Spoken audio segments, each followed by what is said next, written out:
எப்பவுமே நம்ம ஒரு ஸ்டாக் வாங்குறதுக்கு முன்னாடி பயங்கர ஆப்டிமிஸ்டிக்கா இருப்போம். பயங்கரமா ரிசர்ச் பண்ணுவோம். இந்த கம்பெனியோட பிசினஸ் செக்டர் என்ன? இந்த கம்பெனியோட ஓவரால் பிஇ ரேஷியோ எப்படி இருக்கு? ஃபண்டமெண்டல் இன்ஃபர்மேஷன்ஸ் எப்படி இருக்கு? இந்த கம்பெனிகிட்டேருந்து எங்கேருந்து எவ்வளோ ஆர்டர் வந்திருக்கு? அந்த கண்ட்ரிலேருந்து இவ்வளோ ஆர்டர் வந்திருக்கா? இந்த கண்ட்ரிலேருந்து அவ்வளோ ஆர்டர் வந்திருக்கா? இந்த எல்லா இன்ஃபர்மேஷனையும் நம்ம பார்த்துட்டு, ஓகே இதனால தான் இந்த ஸ்டாக் பிரைஸ் ஏறுதா? கரெக்ட்டு. நான் கரெக்ட்டான டைம்ல கண்டுபிடிச்சிட்டேன்னு சொல்லி நம்ம ஸ்டாக்க வாங்கிருவோம். வாங்குனதுக்கு அப்புறமா, அவ்வளோ நாள் நல்லா மேல போயிட்டு இருந்த ஸ்டாக்கு சடனா செத்த பூனை மாரி படுத்துரும். நம்ம ஏன் "ஏந்திரி டாமி, ஏந்திரி" அப்படின்ற ரேஞ்சுக்கு நம்ம அது பின்னாடியே சுத்துவோம்.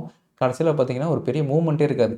1 நாள் வெயிட் பண்ணுவோம், 2 நாள் வெயிட் பண்ணுவோம், 1 வாரம் வெயிட் பண்ணுவோம். இப்போ வந்து நல்லா கிரீடா இருந்த நீங்க, இப்போ ஃபியர் உள்ள வர ஆரம்பிச்சுரும். அடடா! நம்ம இவ்ளோ ரிசர்ச் பண்ணி நம்ம வாங்கிட்டோம். இது என்ன இந்த இந்த டாமி ஏந்திச்சிக்கவே மாட்டேங்குதே, மூவ்மெண்ட்டே ஆக மாட்டேங்குதேன்ட்டு கொஞ்சம் கொஞ்சமா ரிசர்ச் பண்ண ஆரம்பிப்பீங்க. இவ்வளோ நாள் வந்து ஒரே பாசிட்டிவா நியூஸா பார்த்த அந்த ஸ்டாக் ரிலேட்டட் நியூஸ் கம்பெனிஸ்க்கு இப்போ சடனா உங்க கண்ணு முன்னாடி ஒரே நெகட்டிவ் நியூஸா தான் வருது.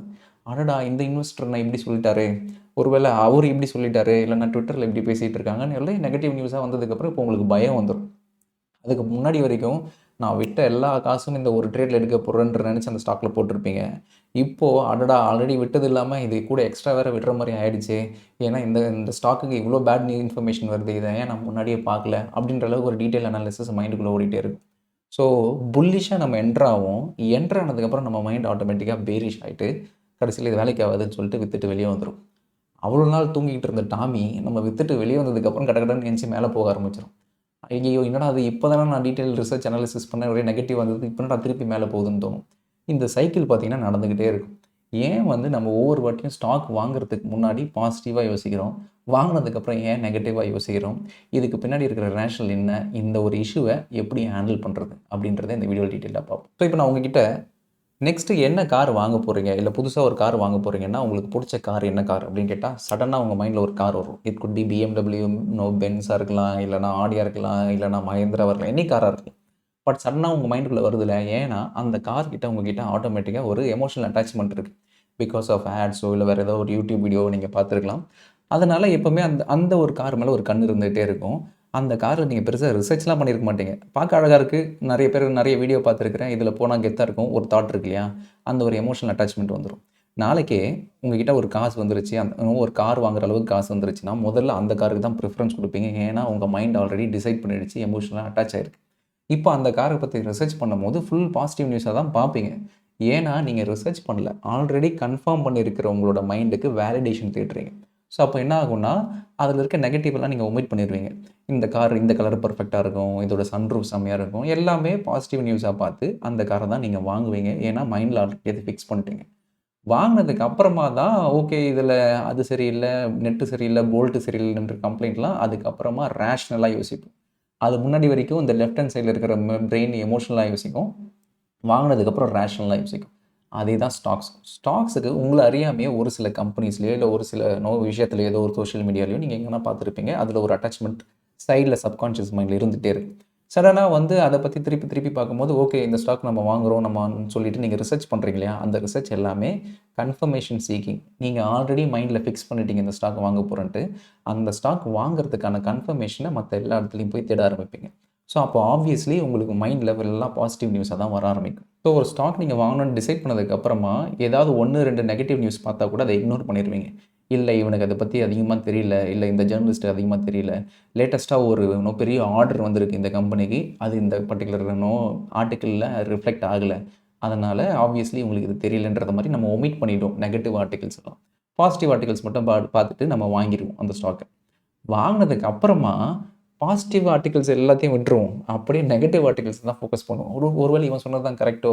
அந்த முன்னாடியே அந்த சிங்கப்பூர்காரன் குடுக்குறேன்னு சொன்ன ஆர்டர் வராம போயிருச்சோ! அப்படின்ற நெகட்டிவிட்டி தாட் எல்லாம் வர ஆரம்பிக்கும்.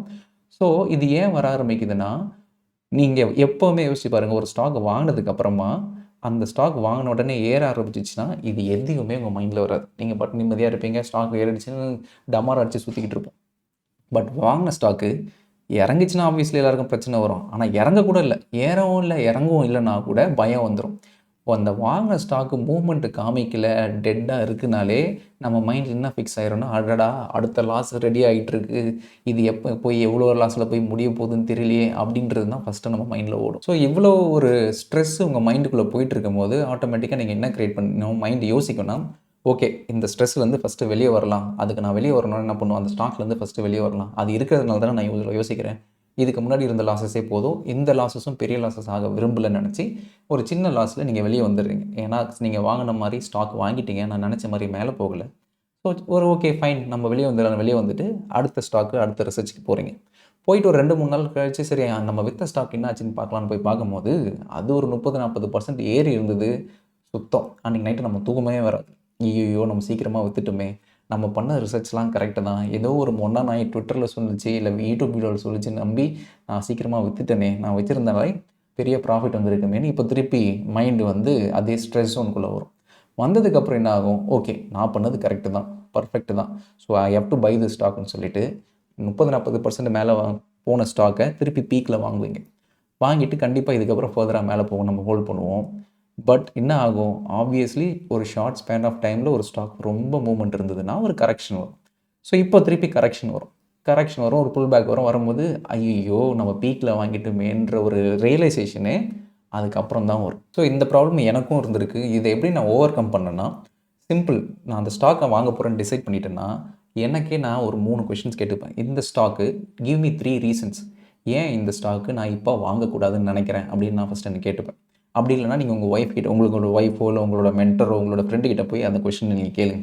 இந்த ஸ்டாக் நான் வாங்க போகிறேன்னு சொல்லாதீங்க, இந்த ஸ்டாக் ஏன் வாங்கக்கூடாது அப்படின்னு கேட்டிங்கன்னா, இல்லை உங்களையும் நீங்கள் கேட்டுட்டிங்கன்னா ஒரு 3 பாயிண்ட் எழுதுங்க. இது வந்து ஓவர் வேல்யூடாக இருக்குது, இந்த செக்டர் வந்து ஆல்ரெடி டவுனில் தான் இருக்குது அப்படின்ற ஏதாவது ஒரு பாயிண்ட் பை பாயிண்ட்டாக எழுதுங்க. நீங்கள் 3 பாயிண்ட் இல்லை 5-6 பாயிண்ட் எழுதிட்டிங்கனாலே முடிஞ்சிருச்சு. ஆட்டோமேட்டிக்காக ரேஷ்னல் மைண்ட் என்ன சொல்லுதுன்னா இது பாரு பேரிஷாக தான் இருக்குன்னு அர்த்தம். அதனால் நீங்கள் அதை வாங்காமல் விட்டுறீங்க. பட் உங்களால் 2 பாயிண்ட்டுக்கு மேலே பேரிஷ் பாயிண்ட்டே எழுத முடியலன்னா வேலிட். ஸோ எமோஷனல் மைண்டும் ஒரே வேவ் லென்த்தில் இருக்குது, ரேஷ்னல் மைண்டும் இப்போ ஒரே வேவ் லென்த்தில் இருக்குது. என்னால் ஒரு 3 பாயிண்ட்டுக்கு மேலே கொண்டே வர முடியல, நெகட்டிவ் ரீசன் இதில் இல்லை. ஸோ அப்போ obviously I will go ahead and buy it. So இப்போது நான் கன்ஃபார்ம் பண்ணிட்டேன் பை பண்ண போகிறேன்ட்டு. பை பண்ணுறதுக்கு ஆர்டர் போடுறதுக்கு முன்னாடி 3 விஷயம் ஃபிக்ஸ் பண்ணிடுவேன். ஒன்று, என்னோட டார்கெட் என்ன, எந்த லெவலில் நான் வெளியே வரணும் விரும்புகிறேன். என்னோட ஸ்டாப் லாஸ் என்ன, எந்த லெவலில் இன்னும் இன்கேஸ் இன்னும் தப்பாக போச்சுன்னா எந்த இடத்துல வெளியே வரணும். 3வது, டார்கெட்டும் ஹிட் ஆகலை, ஸ்டாப் லாஸும் ஹிட் ஆகலை, பட் வேறு ஏதாவது ஒரு எக்ஸ்டர்னல் ஃபேக்டர் நடந்தால் நான் இந்த ஸ்டாக் விட்டு வெளியே வரணும்னா அது என்ன எக்ஸ்டர்னல் ஃபேக்டராக இருக்கும், ஏதாவது ஒரு பேட் நியூஸாக இல்லை குவார்ட்டர்லி ரிசல்ட்ஸ் தப்பாக இருக்குது, அந்த மாதிரி வாட் எவர் இட் இஸ். இந்த 3த்துக்கான ஆன்சரும் நான் முன்னாடியே ட்ரேட் கிளிக் பண்ணுறதுக்கு முன்னாடியே நான் கிளியராக வச்சுப்பேன். இப்படி 3த்தையும் நான் வச்சுட்டு ஃபுல் ஃபிளெஜ்டாக அப்போ நான் உள்ளே போய் இறங்கும் போது எனக்கு கன்விக்ஷன் ஜாஸ்தியாக இருக்கும். இப்போது இந்த ஸ்டாக் எப்படி மூவ்மெண்ட் ஆனாலுமே எனக்கு என்ன பண்ணணும்னு கிளியராக தெரியும். ஸோ இப்போது நீங்கள் ட்ரேட் எடுத்ததுக்கப்புறமா தயவு செஞ்சு கை காக்க வச்சுக்கிட்டு சும்மா இருந்துக்கிட்டு லேப்டாப்பை மூடி வச்சுக்கிட்டு அடுத்த வேலையை பார்த்தா தான் நல்லது. இப்போ போய் நான் திருப்பி ரிசர்ச் பண்ணுறேன்னு சொன்னீங்கன்னா அந்த சைக்கிள்குள்ளே திருப்பி மாட்டிப்பீங்க. திருப்பி ஃபஸ்ட்லேருந்து அதே தான் பண்ணணும். ஏன்னா இப்போ நீங்கள் ஆல்ரெடி கிளியராக ரிசர்ச் பண்ணியாச்சு. ட்ரேட் எடுக்கிறதுக்கு முன்னாடி டார்கெட் என்ன, ஸ்டாப் லாஸ் என்ன, எக்ஸிட் க்ரைட்டீரியா என்ன எல்லாத்தையும் டிசைட் பண்ணிட்டீங்க. இப்போ உங்களோட ஒரே வேலை ரிசர்ச் கிடையாது, அந்த ட்ரேடை மேனேஜ் பண்ணணும். ஸ்டாப் லாஸ் ஹிட் ஆச்சுன்னா வெளியே வரணும், டார்கெட் ஹிட் ஆச்சுன்னா வெளியே வரணும், இல்லை 3வதாக ஒரு ஃபண்டமெண்டல் நியூஸோ ஏதோ ஒரு விஷயம் அதை பற்றி அஃபெக்ட் ஆச்சுன்னா தான் வெளியே வரணும்னு நீங்கள் டிசைட் பண்ணது இல்லையா, அது நடந்தால் மட்டும்தான் வெளியே வர போகிறீங்க. இல்லைனா அந்த ஸ்டாக்கை டச்சே பண்ணக்கூடாது. அதேமாதிரி இது எல்லாத்தையும் தாண்டி fundamental research, company business perspective இது எல்லாமே தாண்டி ரொம்ப பேர் முக்கியமான விஷயத்துக்கு எதுக்கு இம்பார்ட்டன்ஸ் கொடுக்கணுமோ அதுக்கு சுத்தமாக கொடுக்காமல் இருக்கிறது என்னென்னா management. Who is running the company, அதுதான் வந்து என்னோட க்ரைட்டீரியாவில் டாப்பாக இருக்கும். ஃபண்டமெண்டல் ரிசர்ச்சு, ப்ரைஸ் எல்லாமே செகண்டரியாக தான் இருக்கும். நான் இன்வெஸ்ட் பண்ண போகிறேன் 5 இயர்ஸ் 10 இயர்ஸ்க்கு ஹோல்ட் பண்ண போகிறேன்னா அது அந்த கம்பெனி நம்பி இல்லை, அந்த கம்பெனி யாரை நம்பி இருக்கோ அவரை நம்பி தான் நான் இன்வெஸ்ட் பண்ண விரும்புகிறேன். ஸோ அப்படி இருக்கும்போது இப்போ நான் ஒரு அமேசானில் போட போகிறேன் அப்படின்னா அந்த அமேசானில் இருக்கிற காமர்ஸ்லாம் எனக்கு பெருசாக நம்பிக்கை இல்லை, ஆனால் ஜெஃப் பெசோஸ் மேலே பெருசாக நம்பிக்கை இருக்குது. அதுதான் ரிலையன்ஸ் ஷேர் ப்ரைஸ் இவ்வளோ பெருசாக உருவானதுக்கான காரணமே என்னென்னா, யாருக்கு வந்து ரிஃபைனரியை பற்றி தெரியும், இல்லை யாருக்கு பெட்ரோலியம் பற்றி தெரியும், இல்லை யாருக்கு தான் ரிலையன்ஸ் எப்படி மணி மேக் பண்ணுறதுன்னு தெரியும், எதுவுமே தெரியாது. அம்பானின்ற ஒரு பர்சன் மேலே வச்சுருக்கிற ஒரு கன்விக்ஷன், இந்த ஒரு particular person is best entrepreneur, எப்படியா இருந்தாலுமே ஈ வில் பி ஏபிள், ஒரு கிரைசிஸ் இருந்தாலும் மேனேஜ் பண்ணிடுவார், கம்பெனி அடுத்த ஒரு பல வருஷத்துக்கு கொண்டு போவார்ன்ற நம்பிக்கையினால தான் ரிலையன்ஸ் ஷேர் ப்ரைஸ் இன்னி வரைக்கும் டாப்பில் இருக்குது. ஸோ அதுதான் நம்ம வந்து முக்கியமாக இம்பார்ட்டன்ஸ் கொடுக்கணுமே தவிர செகண்டரி இம்பார்ட்டன்ஸ் தான் இந்த ப்ரைஸ் அனாலிசிஸ், பிஸ்னஸ் அனாலிசிஸ் எல்லாமே. ஸோ நீங்கள் ஒரு கம்பெனியில் நெக்ஸ்ட் ஒரு 10 இயர்ஸ் இல்லை 15 இயர்ஸ் இன்வெஸ்ட் பண்ண போகிறீங்கன்னா முதல்ல அந்த கம்பெனியோட ஃபவுண்டரை பற்றி ஸ்டடி பண்ணுங்கள். அந்த கம்பெனியோட ஃபவுண்டருக்கு எவ்வளோ ரேங்க் கொடுப்பீங்க, அவரை பற்றின பாட்காஸ்ட். ஃபார் எக்ஸாம்பிள் இப்போ நான் ஜொமேட்டோலாம் எடுத்துக்கிட்டிங்கன்னா, நான் ஜொமேட்டோட ஃபண்டமெண்டல் ரிசர்ச்லாம் பண்ணிங்கன்னா அது ஒன்றுமே இல்லை, அது ஒரு டோட்டலி ஆப்போசிட். இது ஹையர் வேல்யூவில் இருக்குது, ஹையர் வேல்யூவில் இருக்குதுன்னு 70 ரூபாலேருந்து சொல்லிட்டு இருக்காங்க, இப்போ அது 350 ரூபா கிட்ட வந்துச்சு. ஸோ ஸோ அதோட ஃபர்தர் பெர்ஸ்பெக்டிவ் நீங்கள் எப்படி பார்க்கணும்னா தீபேந்தர் கோயலை பற்றி படிக்கணும். ஓகே, இந்த பர்ட்டிகுலர் ஆண்டர்ப்ரனர் எந்த ஒரு ஜேர்னிலேருந்து கடந்து வந்தார், அவருக்கு பின்னாடி இருக்க கன்விக்ஷன் என்ன, அப்படி பார்க்கணும். அப்படி தான் இண்டிகோலாம் வந்து மோஸ்ட் ப்ராஃபிட்டபிள் ஏர்லைன் கம்பெனி இருக்கிறதுக்கு காரணம் அதுக்கு பின்னாடி இருக்க ஃபவுண்டர்ஸ்.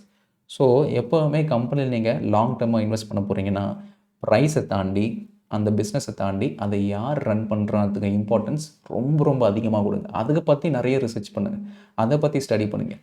அப்படி பண்ணிட்டீங்கன்னா கன்விக்ஷன் உங்களுக்கு பயங்கரமாக வந்துடும். ஓவராலாக அந்த கம்பெனியை யார் ரன் பண்ணுறாங்கன்றது தான் நம்மளோட ஃபஸ்ட் அண்ட் மோஸ்ட் இம்பார்ட்டன்ட் க்ரைட்டீரியாவாக இருக்கும் for all long term investments. அதை வச்சு நீங்கள் மற்ற எல்லா அனாலிசிஸ் பண்ணும்போது உங்களுக்கே ஒரு டிஃப்ரென்ஸ் புரிய ஆரம்பிச்சிடும். ஓகே, ஏன்னா ப்ரைஸ் பேஸ் பண்ணி மாறும் டே டு டே பேசிஸில். அதேமாதிரி பிஸ்னஸ் ரிலேட்டடாக வீக்லி பேசிஸ்லேயோ இல்லை மந்த்லி பேசிஸ்லேயோ ஏதாவது ஒரு நியூஸ் வர மாறும். ஆனால் அந்த கம்பெனியோட ஃபவுண்டரை பேஸ் பண்ணி வர இன்ஃபர்மேஷன்ஸு இல்லை நியூஸ்லாம் பார்த்தீங்கன்னா டே டு டே பேசிஸில் ஃப்ளக்சுவேட்டே ஆகாது. அந்த பர்சனோட ட்ரெயிட், அந்த பர்சனோட பர்சனாலிட்டி, இன்டெகிரிட்டி இதெல்லாம் அவ்வளோ சீக்கிரத்தில் மாறாது. ஸோ அந்த பர்சன் மேலே நம்ம கன்விக்ஷன் வச்சு அந்த ஸ்டாக்கை வாங்கும் போது நமக்கும் அந்த கம்பெனி மேலே கன்விக்ஷன் பயங்கரமாக இருக்கும். லாங்கர் பீரியடுக்கு ஹோல்ட் பண்ணுவோம். இந்த மாதிரி சின்ன சின்ன ஃப்ளக்சுவேஷன்ஸ் நம்பி நம்ம பயப்படவே மாட்டோம். ஸோ வீடியோட பிகினிங்கில் நான் சொன்ன ப்ராப்ளத்துக்கான ப்ராப்பர் சொல்யூஷனே இதுதான். ஸோ நெக்ஸ்ட் டைம் நீங்கள் ஒரு கம்பெனியில் இன்வெஸ்ட் பண்ண போகிறீங்கன்னா இப்போ எக்ஸ்பிளைன் பண்ண அந்த அப்ரோச்சை ஃபாலோ பண்ணி நீங்கள் இன்வெஸ்ட் பண்ணிங்கன்னா பேனிக்கே ஆக மாட்டீங்க. ரொம்ப ஈஸியராகவே லாங்கர் பீரியடுக்கு ஹோல்ட் பண்ணுவீங்க. So this is what I want to convey. In case இந்த மாதிரி வேறு ஏதாவது ஒரு ப்ராப்ளம் ஸ்டேட்மெண்ட் உங்கள் மைண்டில் இருக்குது, இல்லை டே டு டே பேசிஸில் ட்ரேடிங்லையோ இல்லை இன்வெஸ்டிங்லையோ இந்த ஒரு விஷயம்லாம் எனக்கு இன்னுமே வந்து சொல்யூஷன் கண்டுபிடிக்க முடியல அப்படின்னு நீங்கள் நினச்சிங்கன்னா அது என்ன ப்ராப்ளம், அதை பற்றின நான் டீட்டெயில்டாக இன்னொரு சில வீடியோஸ் நான் அந்த ப்ராப்ளத்தை எடுத்து அதுக்கான சொல்யூஷனாக அப்கமிங் வீடியோஸில் நான் போடுறேன். ஸோ அதை நீங்கள் வந்து கமெண்ட்ஸில் மென்ஷன் பண்ணுங்கள், எனக்கு இந்த ப்ராப்ளம்லாம் இருக்குன்ட்டு. அதை நம்ம ஒவ்வொரு வீடியோவாக அடுத்த சீரீஸ் ஆஃப் வீடியோஸில் பார்ப்போம். So hope you found it helpful. So next வீடியோவில் சம் அதர் டாப்பிக்கில் I'll see you guys. Bye.